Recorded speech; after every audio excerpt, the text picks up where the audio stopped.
What makes Philippine real estate a good and safe investment option compared to property investment options in other neighboring countries?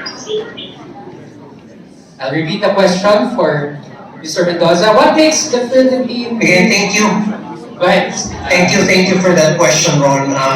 There are many items that I'd like to share in this regard. Number one is the fact that the Philippine real estate prices haven't flown the way they've done in many other places. Singapore is a great example. Hong Kong.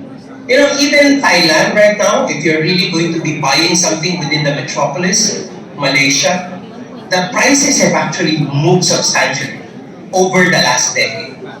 While the Philippine prices have also done that, it is not to the same level as the other countries that I've mentioned.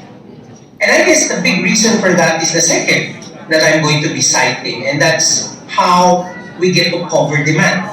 Especially in the upscale and the luxury segments, the Philippines hasn't poured out much of supply to cover for demand in these particular segments. As I mentioned, you know, if there are about 100,000 AAA families in the country, we probably will have properties just to cover half of that need. Which means over time, the supply will really have to follow. Unfortunately, the pandemic did not help out, right? Because of the pandemic, even construction has slowed down, issues of mobility were there, so definitely the supply and demand side isn't as brisk as it is in other countries, which means that's also the reason probably why our real estate prices has not dropped substantially compared to other markets during crisis periods.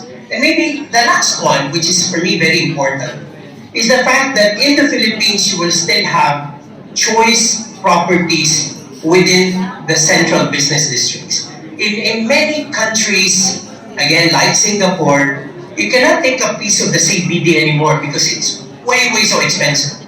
And you see this. In fact, we just had a real estate portfolio,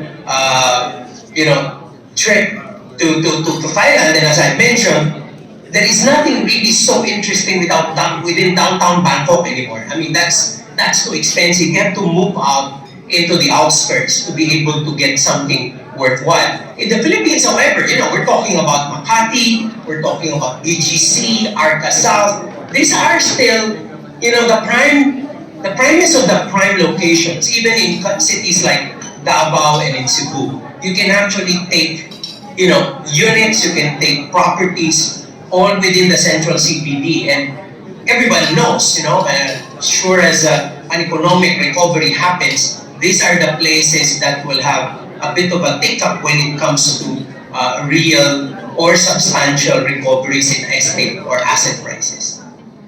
Thank you, Ron. Thank you, Mr. Mendoza.